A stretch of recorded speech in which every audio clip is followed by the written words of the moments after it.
Hi, my name is Louise. And hi, I'm Emma. And you're listening to Murder or Myth, the true crime podcast where not everything is true. The aim of the game is to find out whether the story is actually murder or if it's just a myth.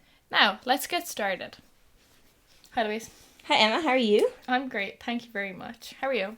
I'm good. I'm excited for your story. It's supposed to be a little bit of a funny one. Yeah, we have to bring a bit of comedy back into the podcast. You know, it's such a sad topic, murder, so we need to just see the funny side of death, I suppose. Oh, yeah. So, I was thinking how to bring some more fun elements to our murder podcast. Okay.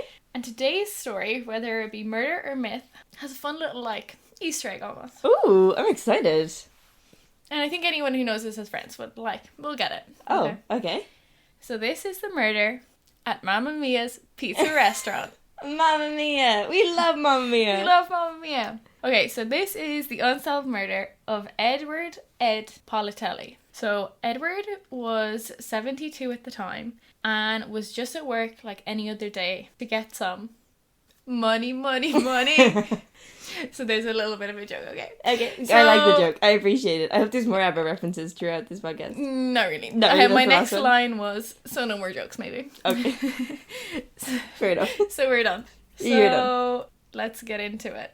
I'll set the scene. It's June 2006, so a little bit more of a recent one. And Ed, we call him Ed now. His name's Edward, but he goes by Ed. Okay. So Ed went to work in the morning, and as he has done for so long. He was 72 at the time and had been working at Mamma Mia's for a good few years. He had been a chef most of his life, and according to people that knew him, he could whip up anything. He just had a wise, natural chef, experience. He was well versed in the culinary industry. And he's not the owner of Mamma Mia's. He's not. He's the chef. He's quite old to still be working, to not own the business. Yeah. But I guess if he enjoys it, but I suppose fair enough. It's if you're not a professional chef or you're a cook or you're a self-taught, probably from a very young age, he would have been in restaurants and stuff, and he just enjoys probably the felt environment. Comfortable. Yeah. So, as I said, he'd been a chef most of his life, and everyone was he made really good food. So the morning of the murder, he went to the restaurant at around sunrise, just to get the day started. You'd assume that they have to make the dough from fresh, and things have to proof and prep all the ingredients and get deliveries in. Doing those chefing things. Yeah, you know. Yeah, I know. You as the chef. I do the chefing things sometimes. Okay, so around 8 a.m. a delivery man came to the restaurant with fresh vegetables and seen Ed. So Ed, being the nice guy as he was, invited him in for a coffee. So they sat down on the chairs and had a little espresso and chatted for a while until the delivery man left again around 8:30. Espresso is very Italian. Yeah, bring Mamma in Mia. the pizza vibes, Mamma Mia, the espresso. I feel like I remember little scene. Right in Rome. Well, actually, was it in Rome? But yeah, it's actually... It's very Italian. Yeah, I don't even know if I said where it was, but it's in America. So, let's get back into it. We're in America. You didn't write that bit down? I didn't write... It's just a Mamma Mia recipe? It's just a Mamma Mia's. Perhaps in Greek? In Greece? No. A Greek island somewhere? It's an Italian-American Mamma Mia's. Okay. Yeah. So, getting back into the story, the restaurant wasn't a big one. It had a few tables, chairs, and old-fashioned displays, could hold a few pizzas. A few people could sit in, but mostly it was takeaway. Right. So, as Ed got to working, he always had the front door open, small shop, front door, back door open, let breezes in. The shop wasn't meant to open till 11 though, but it's just kind of a family-run restaurant, doors open, having a great time. Let the smell of pizza out into the street, So good advertising. The smell is just the best thing to lure people in. So the next person to enter the shop is Ed's murderer. Oh. Jump scare. So it said that the man went into the shop and took Politelli through the restaurant and into the back alleyway. Ed's boss arrived at approximately 8:45, so 15 minutes after the delivery man left, and noticed that Ed was not in the kitchen. So he's seen the front door open, went in, seen Ed wasn't in the kitchen, so he continued through the back towards the back door at the alleyway. Okay, so in the 15 minutes that the delivery man had left and that the boss had arrived, Ed's murderer had just coincidentally landed at the perfect time when Ed was alone and brought him out the back. Well, I don't actually know that I mentioned that part yet, but yes. So... You said he brought him out the back, to the back alley. You already said that. I did actually. Correct. Apologies. So in that 15-minute window. Yeah, well, see now, it's we only know due to like the fact that he was murdered. We only know that the delivery man left at 8:30 and the boss came at 9:45. So there was 15 minutes, but this could have happened at the start of the 15 minutes or at the end of the 15 minutes. Yeah. But I'll continue. You'll see the gist. How of perfect it that they arrived at 8:30 and left at 8:30 and arrived at 9:45. Those seem generally 9:45. Like, you know, you have to just those like seem such ideal times. Okay. So anyways, the boss, Tony, continues back towards the back door and could hear Ed pleading, "Don't hurt me." Okay. So Ed's boss, Tony, he's too scared to go straight out the door in the alleyway, and he goes back through the restaurant, around the side into the alleyway. He's greeted by a man holding Ed hostage with a gun and a machete. A gun and a machete? A gun and a machete. Okay. Yeah. So Ed pleads with Tony. He's like, "Please help me." And the boss is like, you know, you gotta be like, "Whoa, what's happening here? Try not to go towards them because you could get hurt as well." Anyways, so he pleads to Tony, please help me. And he tries to flee the man who's like kind of holding him, you know, hostage, holding him by his shirt. Tony runs to get help while the man throws Ed to the ground because he tried to flee and he grabbed him back. So he threw him to the ground. And he just doesn't mind that Tony's gone to get help. Like, he's just... No, he doesn't mind. He actually doesn't care. he doesn't care. Okay. So Tony is like quickly running up the alleyway to find the nearest people. So he sees the utility kind of like sanitation truck that has a shovel on the side. So he shouts at people to call 911 and he grabs the shovel. So he runs back down and he shouts at the attacker to stop, and the man doesn't stop. Oh. So at this stage, the attacker has pushed Ed to the ground and is attacking him with the machete. Yeah. Okay, so he still has a gun, but he's like brutally attacking him with a machete. Is a machete like kind of as like a saw? It's like a large kind of knife sword hybrid thing. It's not like a saw. It's very sharp. It's more axe type. Or is it just a thing of its own? I know I tried to keep comparing to about things. this long. Yeah. Sorry guys, you can't see this, but it's about like maybe I feel like everyone else will know what a machete is. They can Google 2 it. foot Yeah. long, Okay. Perfect. sharp knife, basically. Sharp knife. Okay.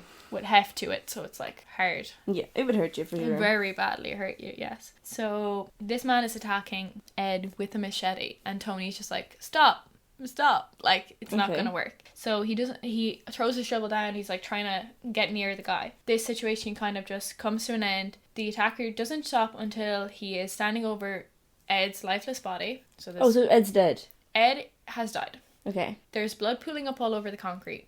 This man didn't react to Tony shouting, like, stop. He just stopped once he knew Ed was dead. He very calmly walked down the end of the alleyway and got into a grey estate car and just left the scene. Ed is pronounced dead by paramedics straight away. I feel like you would be. It's very bad situation. And the case goes cold despite a few funny kind of abnormal details. So I'll let you know. The man made no effort to hide or conceal his identity. So Tony landed on the scene and it's just like a regular guy, just had a machete and a gun. He was wearing a mask. He didn't have any like dark clothing on. So he wasn't wearing a mask? No. He was like, had no... What age was he? So he was around like 19 to 25, a young man. Okay. Yeah. So the man made no effort to hide or conceal his identity, and Tony worked with the police to try to create a police sketch. So he was a young man, they said like white or Latino background. He was clean shaven and about 5'7", and he seemed very calm about the situation. Like obviously he just murdered a man and just walked off straight in a car. So, was he driving the car or was there a driver? Not fully 100% on that detail. Yeah. So the next thing that was funny was it happened in broad daylight in a public place. Yeah. So there was like quite early in the morning as well. I feel like, you know, who wants to wake up at 9:30 to go kill someone? Definitely have a lie in maybe first. You're thinking it's not going to be that busy around that time. True. So, and the third thing was the murderer had a gun but didn't use it. He decided to choose a much more violent way of murdering someone with a machete. So I'll just give you a few tasters of the theories that happened. So there are theories that it was a mafia hit or a mob hit, but you'd imagine that if it was a mob hit, the murderer wouldn't have used a machete. He would have just one and done, shot him. Yeah. It was a very personal attack. Was Ed thought to have been part of a mafia or anything? No, I think the only links here was that the fact that he was of Italian descent, pizza restaurant, maybe there was just against the business, or he had grudges against him or his family. And like just shooting him would have had been like no mess, less drama, Definitely would have got away faster. Yeah, and not as like of a spectacle. Also, robbery was ruled out due to nothing being stolen from the shop. Okay. So it seems personal kill in such a horrific way, but we'll never know. So there was a $10,000 reward and some blurry footage from a CCTV camera across the road. And despite a good description of a 20 to 30-year-old male, 25 to 30, sorry, I said 90 to 25 earlier, but it's around 20 years old, roughly, male with a backpack, clean-shaven face, no concrete leads or motives were ever found, and the case went cold. And they never found the guy? Never found the guy. Tony, the boss, also died of natural causes years later, so he cannot assist any further in the case, and the case has gone cold. New detectives have taken over it, and they're waiting on clues, but unfortunately, I don't think they're going to get any more clues. How old was Tony when this happened? Do you know? Tony, the boss? The boss. I don't know, but I'd imagine that he was approximately like 60. 60, okay. So he'd be in his 70s or 80s now, so I guess he would die of natural causes. Okay, is that the end of the story? Yep, that's the end of the story. Okay, as it went on, I started thinking it was a murder a little bit more. At the very start, I thought it was a myth. As it went on, I started thinking it was a murder. I still think it's a myth, is going to be my final answer. First reason is unsure of the location. I feel like when you're researching something like a restaurant, like it's very location based. Yeah. You would know, like the state would pop up. Mm-hmm. And yeah, also the times. It just seemed like it worked out so perfectly. I get what like if you're writing it, I get that you were like creating a window. And maybe it did happen like that. Maybe the times did just work out really well. Yes. Or maybe it was just approximate, but... Oh yeah, I think that's a good, base. For those reasons, I think it's a myth. Okay, are you ready? Yeah. It's actually a murder. No way! Yeah. So, apologies, I didn't research it well enough to have the location on hand. I was going to say that it was New York, but I can't 1000% confirm, so I didn't want to say false information. Didn't want to say false information. So it seems so targeted, like, at poor Ed. Like, what did he have to do with anything? Yeah, it's very suspicious, and that's kind of why it went cold as well. Because he didn't have any, obvious ties to anyone. His family was known, and he was, a good person. And people just know him as Ed that ran the pizza shop. Yeah. So it was very sad. But I kind of just chose it because it said Mamma Mia in the title. Yeah, go again. So I hope you liked that little. I did like that little Easter egg in the murder today. If anyone doesn't get the reference, me and Emma sing a lot of ABBA. Unsubscribe. No, we're trying to bring in new subscribers. Please stay subscribed. Yeah, please do stay subscribed. But also listen to some more ABBA in your life. Yeah. Will I insert the clip here of us dancing to Mommy and Pharmacia? Yeah. Oh, for sure. Yeah. Perfect. If only. Oh, it is a YouTube video, so I can insert the clip. Yes, you can. Lucky this isn't on Spotify because I couldn't if it was. The first time we reveal ourselves on our YouTube video. Absolutely not. Staying anonymous. Okay, so that was a really good. Yeah, thank you for the story. This has been Murder or Myth. This week's episode, I stumped Louise, and my murder story was a murder, and she thought it a myth. Yeah.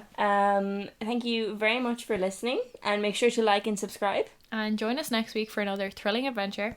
Find us on all streaming platforms. And remember, it's myth until proven murder. Schley. Yay. I can't believe that. Done. I was so sure it was a myth. Yes. When you were asking, I was like, oh, I didn't look at that properly.